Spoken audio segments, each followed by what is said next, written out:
Okay, the other thing that we needed to bring you from the weekend was the massive brawl where people went from the field/pitch/octagon into the crowd. This one was in Derry football. No, Down football. Of course it's Down football. She was Downpatrick. Downpatrick, Ballyholland. The lads vaulting over to listen to the Holy shit. Holy shit. Connor's fine. Connor's on the pitch. Connor's fine, don't worry about him. He's fine. That's the same woman from the Schlock Neil video, is it? She's just following around. She just likes the under brawls. There's a woman in the middle of it trying to break it up. There you go. Like... Yeah, it'll be over. I'll be over. Look, sure, it's great, isn't it? As long as everyone's alright. Oh my god, it's so good. Yep. Oh my god. Oh my god.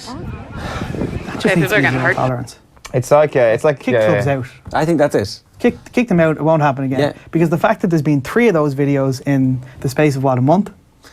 And that whole team, all underage, all gone for a whole year. The death penalty for a year.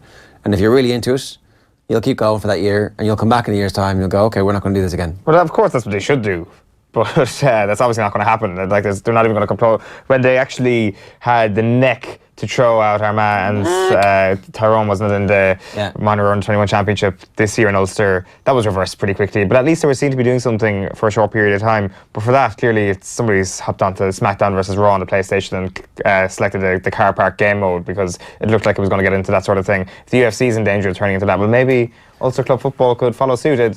Controversy creates cash, Darren. Yeah, controversy creates cash. That's really dangerous, though, and you hate seeing those scenes because without getting all Maud Flanders on it, won't someone please think of the children? Like, people die around this country with one-punch knockouts. Yeah.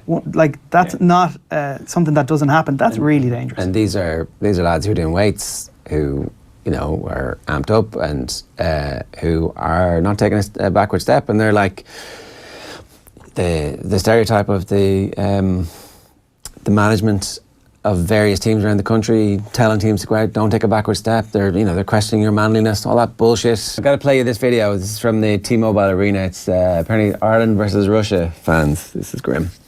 So,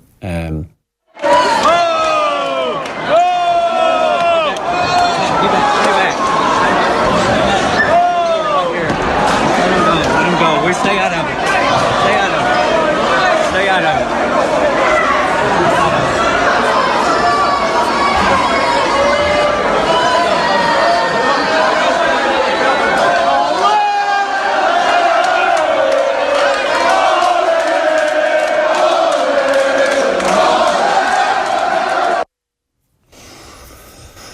That's so depressing. I hadn't seen that. The ole, ole, ole. Yeah, it's like all of the good stuff that people have ever said about Ireland fans is now gone. Like, yeah, we have hooligans. Yes, we will go and beat the shit out of people on the basis of their nationality at an event and rally around the people who are... That's grim. But it's pretty much the same as trying to copy a cornerback who, as they say, plays on the edge. You just get emboldened when you see someone doing it and getting away with it. And they see a bus being smashed up. They see people pushing and shoving. And they think, yeah, I can act like this. If my hero in real life acts like this and he's a multi-millionaire, why can't I do it?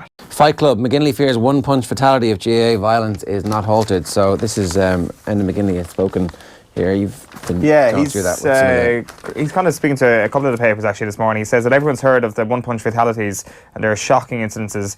All you got to do is catch one person correctly and you can do massive damage. So I think that's fairly common sense. But like, he makes the very valid point here that nowadays with boys having 8, 9 or 10 years of strength training behind themselves, the power in those punches is much greater than before if they're being thrown with intent.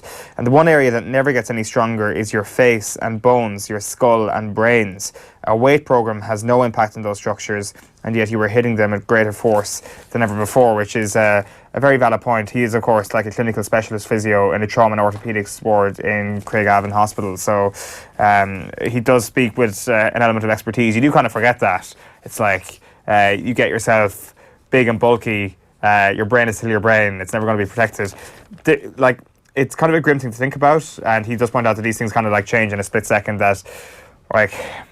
We've kind of come down hard on a lot of these people over the last couple of weeks, but ultimately these are split-second decisions that in a lot of cases aren't representative of the actual character of the people trying to punch, and they will ultimately regret what they do. I don't know. I mean, I don't know. I think that somewhere inside you is the ability to throw a punch. If the ability to throw a punch is inside you. But there are, like ultimately he talks about the huge regret that can be left behind and stuff like that. If you kill somebody from a one punch, of course you're going to, Yeah. What if you put someone into a coma, he asks, leaves somebody brain damage, takes somebody's sight. You see plenty of people worse off in hospital who are left.